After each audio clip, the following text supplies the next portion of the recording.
Salut tout le monde, on se retrouve pour un nouveau résumé de livre et aujourd'hui je vais vous présenter Finish What You Start de Peter Hollins. Peter Hollins c'est un auteur qui a écrit plusieurs livres sur le développement personnel en général. Il n'est pas très connu j'ai l'impression puisque son livre Finish What You Start je l'ai trouvé uniquement en e-book et seulement en anglais. Alors Finish What You Start comme son nom l'indique c'est un livre qui apprend à finir ses projets. En gros, c'est un problème que beaucoup de gens ont aujourd'hui. On commence des trucs, mais on les finit pas forcément. Là, l'auteur donne vraiment un conseil avec une méthode pour apprendre à s'organiser un petit peu mieux et à être plus productif et à finir tous les projets qu'on commence. Je vais résumer ça chapitre par chapitre. Je crois qu'il y a 8 chapitres et ça va assez droit au but, c'est assez direct. Donc j'ai résumé ça chapitre par chapitre. C'est parti. Chapitre 1, arrête de réfléchir et agis.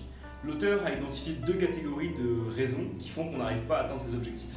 La première, c'est ce qu'il appelle les tactiques inconscientes. Tactique inconsciente, pour lui, c'est en fait le fait de planifier contre soi-même, de s'auto-saboter sans même le réaliser.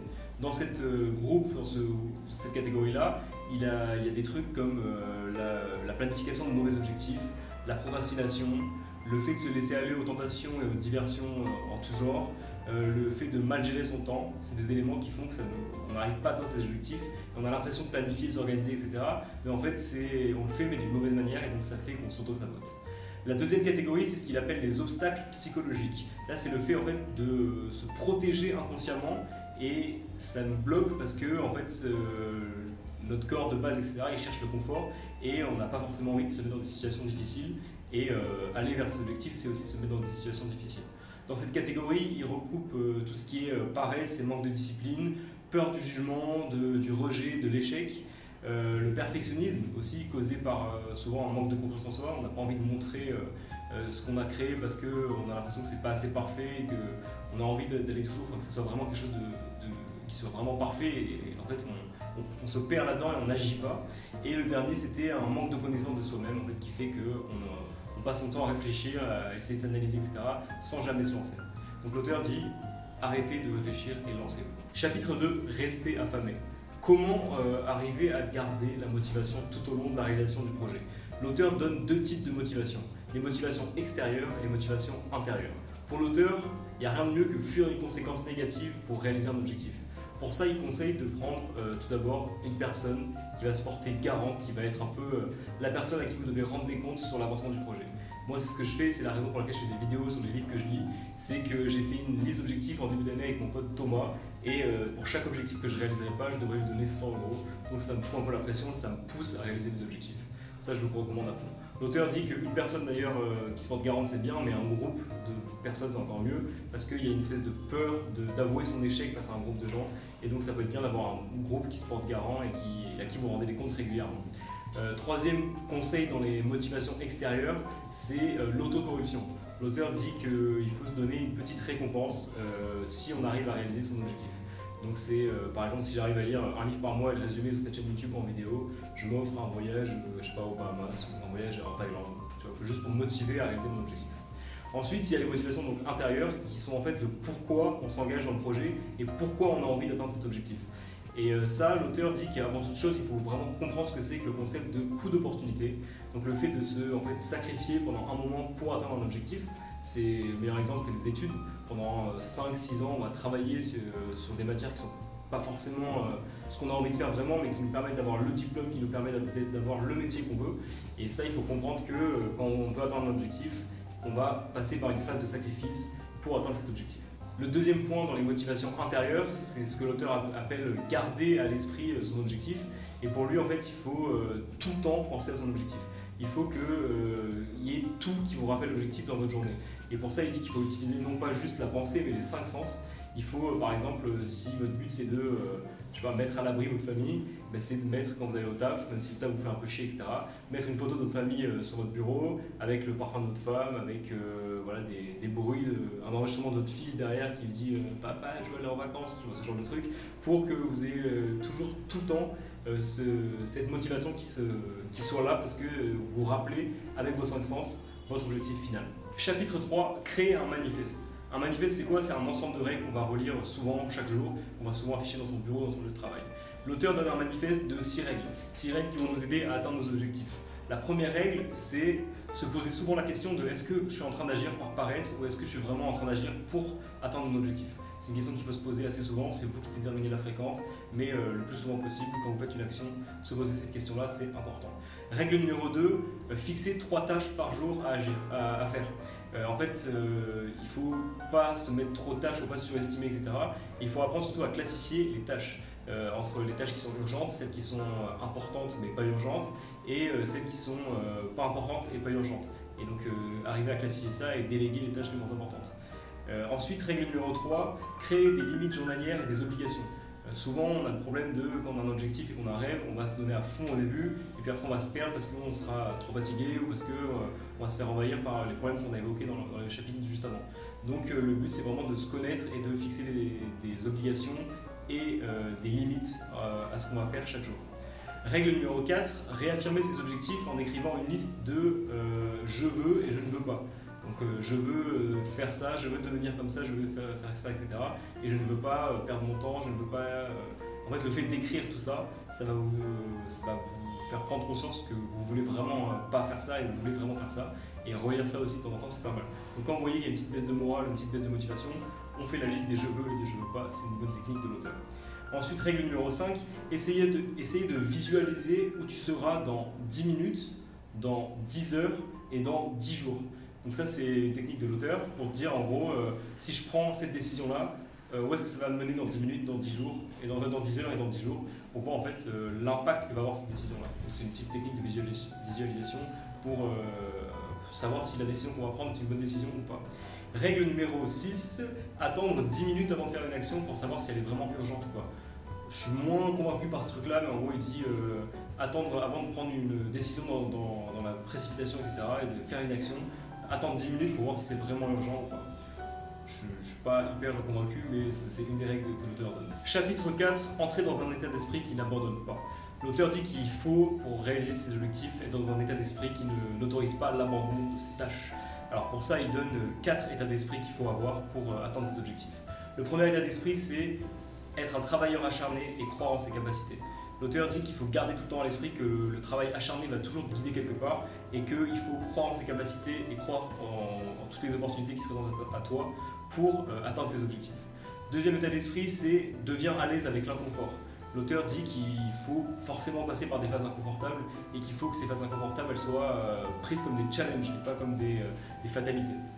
Troisième état d'esprit, c'est autoriser l'apprentissage. C'est en gros, là, pour moi, c'est la phrase de Mandela, je ne perds jamais, soit je gagne, soit j'apprends. L'auteur dit que peu importe si vous atteignez votre objectif ou pas, c'est en terminant une tâche qu'on apprend quelque chose. En fait, abandonner une tâche, abandonner un projet, c'est fait que vous perdez directement. Alors que si vous allez au bout de cette tâche, même si vous n'arrivez pas à avoir ce que vous avez prévu ou à atteindre l'objectif que vous étiez fixé, au moins vous aurez appris quelque chose. Donc c'est vraiment aller au bout des choses parce que c'est comme ça qu'on apprend. Quatrième état d'esprit, c'est déstresser. En gros, l'auteur dit que le stress, c'est quelque chose qui affecte la détermination et le self-control et qu'il faut apprendre à se relaxer et à tout simplement déstresser parce que le stress a un impact négatif sur la réalisation des objectifs. Chapitre 5, stopper la procrastination. L'auteur dit que la procrastination, c'est vraiment le grand ennemi de la réalisation de projets, etc. Et il donne 3 petits conseils pour stopper la procrastination. Le premier, c'est regrouper souffrance et plaisir. L'auteur dit qu'il faut associer à chaque moment de souffrance un petit moment de plaisir, un truc que vous aimez bien. Exemple concret, c'est quand vous allez à la salle de sport, c'est pas un moment forcément agréable de souffrir, etc., de transpirer. Donc il faut que vous associez ça à, je sais pas, à regarder un film en même temps ou alors écouter un album de musique. Ça peut vous permettre de faire passer la souffrance plus facilement. Deuxième conseil, c'est y aller petit à petit. Si vous avez juste votre objectif final en tête, vous allez avoir l'impression qu'il y a une montagne immense à escalader, alors que si vous découpez le projet en plein de petites étapes, vous allez avoir l'impression que c'est assez facile et vous allez vous balader tranquillement d'étape en étape sans réaliser que vous êtes en train de réaliser l'objectif final. Et le troisième conseil, c'est anticiper les risques. Donc là, il prend l'exemple de Bill Gates qui est apparemment un véritable parano sur les risques. Et en gros, il dit qu'il faut imaginer des plans B et imaginer que ce que vous allez faire si tout va mal, parce que ça permet en fait d'être un peu tout le temps à l'affût, tout le temps un peu bien organisé, tout le temps en état d'alarme pour rester concentré sur le projet et pas vous laisser aller à la procrastination. Chapitre 6, pas de zone de distraction. L'auteur explique qu'en gros, il faut absolument minimiser les distractions dans votre environnement de travail. Tout ce qui va contre vos objectifs, il faut absolument le supprimer de votre environnement de travail. Et pour ça, par exemple, je ne sais pas si votre objectif c'est de maigrir, il faut absolument cacher les bonbons, les barres chocolatées, etc. le plus loin possible pour que aller chercher un bonbon, ce soit vraiment un effort. Il faille monter sur une chaise, ouvrir un bocal, etc. Pour que vraiment, à chaque fois que vous fassiez l'action, vous ayez l'impression de vous réaliser qu'en fait vous êtes en train de faire quelque chose qui n'est pas bien. Il faut qu'il y ait plein de trucs à faire pour que ça vous freine en fait, dans votre envie de le faire. Il faut que les actions négatives soient vraiment mises le plus loin possible et qu'elles soient difficiles d'accès. Ensuite, il donne un autre conseil, c'est qu'il faut être monotâche, parce qu'il dit qu'aujourd'hui on s'est laissé aller au multitasking, le fait de faire plusieurs trucs en même temps, et que en fait, c'est néfaste pour la concentration et pour l'efficacité, parce que le moment où on passe d'une tâche à l'autre, il y a un espèce de petit moment de latence, et quand on passe de tâche en tâche pendant des heures et des heures sur la journée, on a ce moment de latence, il s'agrandit, puis alors, en fait on n'est pas du tout efficace. Et pour ça il dit qu'il faut vraiment, par exemple, se fixer, aujourd'hui je fais ça pendant 3 heures, et ne pas se laisser distraire par des mails ou par je sais pas quoi par exemple quand on travaille dans une entreprise. Ensuite il donne la règle des 40-70. La règle des 40-70 c'est il ne faut pas prendre une décision avant d'avoir au moins 40% des informations, des paramètres nécessaires, mais il ne faut pas attendre d'avoir plus de 70%. Il faut en gros se prendre la décision quand on arrive vers 70%. Parce que quand on a moins de 40, on n'est pas pertinent, on n'a pas assez d'informations pour prendre une décision. Et et le fait d'attendre plus de 70% des informations, ça prend trop de temps et on n'est pas assez efficace. Donc vraiment, il faut se situer là entre 40 et 70% quand on veut prendre une décision. Enfin, il explique qu'il faut aussi apprendre à rien faire de temps en temps et à se laisser un temps de repos pour tout simplement pour reprendre des forces, etc. Et là, il prend l'exemple des athlètes entre différentes compétitions, qu'est-ce qu'ils font? Ils s'entraînent forcément, mais ils ont des temps de repos aussi, des temps où ils vont se prendre un petit break pour pouvoir faire reposer leurs muscles. C'est pareil avec l'esprit pour avoir des objectifs, pour atteindre ces objectifs. Chapitre 7, 4 pièges mortels. Alors en gros, l'auteur va donner 4 pièges qui font qu'on échoue dans la réalisation de nos projets. Le premier, c'est le syndrome du faux espoir. En fait, l'auteur dit qu'on a souvent l'impression qu'on va pouvoir se changer directement. Une fois qu'on a lu un livre de développement personnel ou qu'on a vu une vidéo inspirante, on a l'impression qu'on va tout changer dans notre vie, etc. Et le fait que c'est pas possible de changer aussi rapidement, ça fait qu'on a une perte d'espoir, une perte de motivation et qu'on abandonne à ce moment-là parce qu'on voit qu'on ne peut pas changer directement. Se changer, ça prend beaucoup de temps. Instaurer une nouvelle habitude, c'est assez long dans notre quotidien. Donc il ne faut pas se laisser démoraliser par le fait que se changer, ça prenne du temps. Deuxième piège, c'est l'overthinking. C'est le fait de trop penser. En fait, quand on pense trop et qu'on planifie pendant des heures et des heures, des jours et des jours, des semaines et des semaines, on a l'impression qu'on est en train d'agir, on a l'impression que c'est gratifiant en fait, de penser, de faire des plans un peu partout, etc. Mais c'est pas du tout efficace parce qu'en fait on n'avance pas. Donc l'auteur dit qu'il faut faire attention à ça, qu'il y a beaucoup de gens qui se perdent là-dedans, qui veulent monter une start-up par exemple, qui vont pendant 2-3 ans parler avec leurs associés, faire des plans, des dessins, des schémas, etc. sans jamais le lancer. Il dit vraiment c'est con de faire ça, il faut se lancer et que quand on fait ça, en fait, on perd son temps tout simplement parce qu'on ne se confronte pas à la réalité, donc c'est pas bon. Troisième piège qu'il appelle piège mortel, c'est l'inquiétude extrême. Le fait en fait de tout le temps imaginer vraiment le scénario de catastrophe, mais pas comme Bill Gates dans le chapitre d'avant, mais vraiment d'être obnubilé par ça et de penser qu'à ça et de prendre des décisions en fonction de ça, c'est un gros piège parce qu'en fait on tombe dans une espèce d'inquiétude et on prend des décisions sur des trucs qui n'existent pas, on prend des décisions qui sont pas basées sur la réalité et ça fait qu'on va se perdre dans la réalisation de nos objectifs. Et le dernier point, c'est tout simplement apprendre à se connaître et agir en fonction de toi. Donc ça, c'est vraiment avoir les bonnes habitudes en fonction de toi, de ce que tu ressens, etc. Si par exemple, si tu es efficace pour travailler le matin de 6h à 10h, travaille de 6h à 10h et ne te laisse pas avoir par des règles qui ne viendraient pas de toi, etc. Donc apprendre à se connaître et agir en fonction de ça. Chapitre 8, dernier chapitre, c'est système journalier pour atteindre le succès.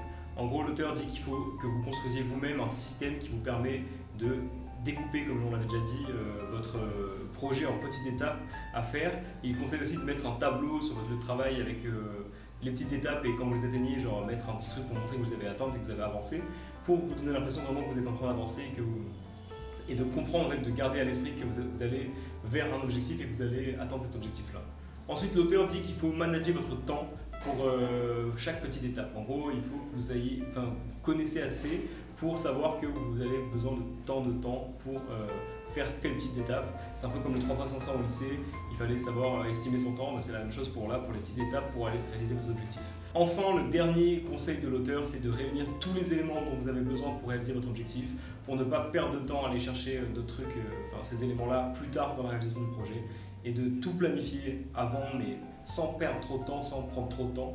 Et dès que vous avez ce que vous pensez être bon pour lancer un premier prototype de votre projet, ou pour tout simplement vous lancer dans les premières étapes du projet, allez-y à fond. Alors ce livre, c'est un livre assez sympa à lire, je l'ai lu en anglais du coup, parce qu'il est dispo qu'en anglais, assez sympa à lire, qui donne un peu des éléments assez... moi j'ai trouvé assez bateau sur des trucs que je connaissais déjà, parce que j'ai déjà lu plein de livres là-dessus, mais je pense que c'est un bon...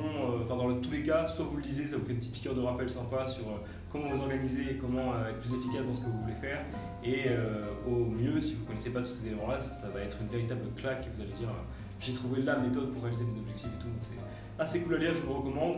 Merci à tous d'avoir suivi cette vidéo, n'hésitez pas à mettre un petit like, à envoyer cette vidéo si elle vous a plu à des gens qui pourraient en avoir besoin, et on se retrouve bientôt pour un prochain résumé de livre. Allez, ciao!